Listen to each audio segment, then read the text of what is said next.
ಇಷ್ಟು ವಾಹನಗಳು ಬಂದಾವಲ್ಲ, ಎಲ್ಲಾ ಗಾಡಿಗಳಿಗೆ ಟೈರ್ ಅಂತ ಐತಿ, ಗಾಲಿ ಆ ಟ್ಯೂಬ್ ಟೈರ್ ಅಂತ ಐತಲ್ಲ, ಅದನ್ನ ನೀವು ಗಮನದಾಗ ಇಟ್ಕೋಬೇಕು. ಟೈರ್ ಅಂದ್ರೆ ಗಂಡ, ಟ್ಯೂಬ್ ಅಂದ್ರೆ ಹೆಂಡತಿ. ಇಷ್ಟು ತಲೆಯಾಗಿ ಇಟ್ಕೋರಿ. ಟ್ಯೂಬು ಟೈರ್ ಎರಡು ಬಿಟ್ಟಿರ್ತಾವ, ಕೂಡೇ ಇರ್ತಾವ, ಯಾವಾಗಲೂ ಕೂಡೇ ಇರ್ತಾವ. ಟ್ಯೂಬು ಟೈರ್ ಒಂದ ಕಡೆಗೆ ಇರ್ತಾವ. ಟೈರ್ನೊಳಗ ಟ್ಯೂಬ್ ಇರಬೇಕು. ಟ್ಯೂಬ್ನಾಗ ಏನಿರ್ಬೇಕು? ಹವಾ ಇರಬೇಕು.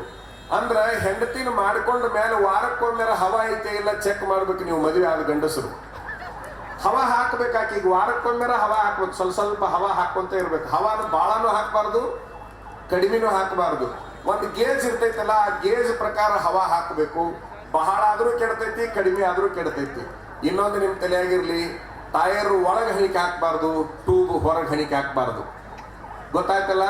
ಟ್ಯೂಬ್ ಹೊರಗೆ ಹಣಿಕೆ ಹಾಕಿದ್ರು ಪಂಚರ್ ಆಗುತ್ತ, ಟೈರ್ ಒಳಗೆ ಹಣಿಕೆ ಹಾಕಿದ್ರು ಪಂಚರ್ ಆಗುತ್ತ.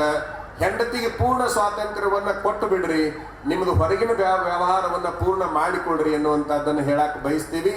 ಒಳ್ಳೆ ಮಾತುಗಳನ್ನ ಆಡ್ರಿ. ಸಾರು ಚಲೋ ಮಾಡಿದಿ, ಪಲ್ಯ ಚಲೋ ಮಾಡಿದಿ, ಮನಿ ಸ್ವಚ್ಛ ಇಟ್ಟಿದಿ, ನೀ ಬಂದ ಮೇಲೆ ಮನಿ ಬಹಳ ಚಲೋ ಆಗೈತಿ ಅಂತೀಗಿ ವಾರಕ್ಕೊಮ್ಮೆ ಒಂದು ಚಲೋ ಮಾತುಗಳನ್ನ ಹೇಳ್ತಾ ಇದ್ರೆ ಟ್ಯೂಬಿಗೆ ಹವಾ ಹಾಕಿದಂಗೆ ಆಗುತ್ತ ಅಂತ ನಾವು ಹೇಳಕ್ ಬಯಸ್ತೀವಿ.